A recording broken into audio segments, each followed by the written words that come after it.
Hey, Katrina here from Scrappy Horses. Welcome to my YouTube channel. So happy you're here with me today. I'm working on a shaped card and I'm not going to run through that part in this tutorial. Instead, I'm going to refer you to a video I did before called Designing a Card Shape and Design Space. And I'm going to stick it up in the tab so you can click on that. I will also link it below in the box. But let's just talk a little bit about this card. First off, I have a card base, then I have some offset, or I probably should say inset features. I've got my lovely little fairy from Connie Fong, Dandelion Wishes, sentiment from Connie Fong, and that's from Sunflower in a Pot Bundle.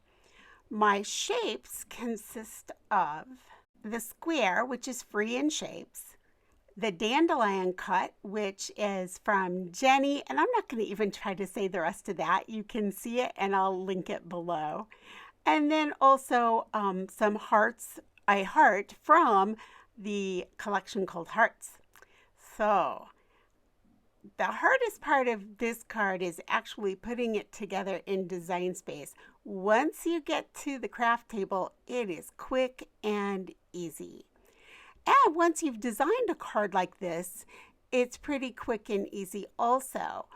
I would recommend, if you enjoy this, to make a standard shape and save it in Cricut Design Space, and then you can add whatever shape elements you want to it later. That's just a little recommendation instead of recreating the wheel every time you want a shaped card like this. So there's a little tip for you. All right, let's go ahead and print and cut everything and get my Copic coloring done, and I'll meet you at the craft table. Okay, here we are at the craft table. There's the piece that I print and cut. There's my little colored up Connie Fong fairy. I cut a piece of cereal board to go behind that layer just to pop it off a little bit. Now here you can see I don't like it. I don't like that pattern under the pattern. So I just went with a plain blue, and now I'm just cutting away that little section. Now you can see I'm using a piece of scrap paper that I had cut a little pony out of before, but it doesn't matter because I'm going to cover it with that. So don't throw away your scraps because you can always use them. You know, I never throw away my scraps. Now for cards that people purchase from me, I don't do that. I use complete sheets of paper and such. But for my own use, this is what I do. I always reuse. All right, so now you can see how that fits together. Here I'm just simply adding my tape, and I'm going to use a little bit of Fabri-Tac over that just so it has a nice hold. It also gives me some wiggle room.